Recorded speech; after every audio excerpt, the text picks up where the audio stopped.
And the crazy thing is, he was actually retired when Churchill called him up to take over and help with Operation Dynamo.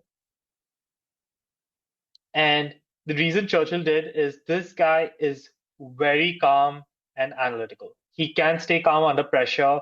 And with Dunkirk, I think you definitely needed that.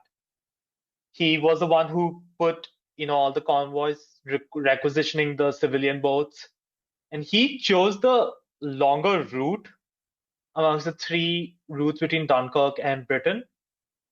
But that also offered the safest chances for his vessels to come through. And given ultimately that a good chunk of the BEF was successfully withdrawn, because he and Churchill were expecting 45,000 men at the best to be evacuated, and they got their 350,000. So that is definitely where his fame rises. Then he has like defensive roles, um, in defending Dover.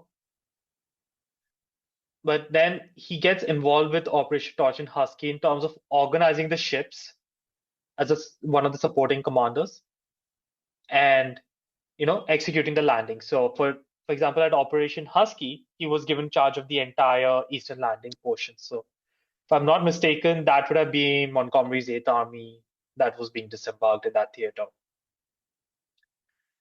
Operation Neptune is he was the naval commander-in-chief of the entire Allied forces of Operation Overlord. And to keep in mind that this is an invasion fleet, if you include all the warships, transport, supply ships, Mulberry Harbors, submarines, everything, this guy is commanding 7,000 vessels.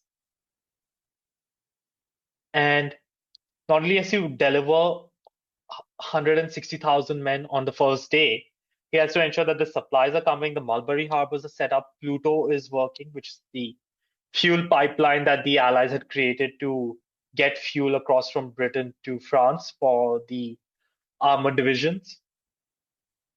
He also had to contend with the threat of the U-boats.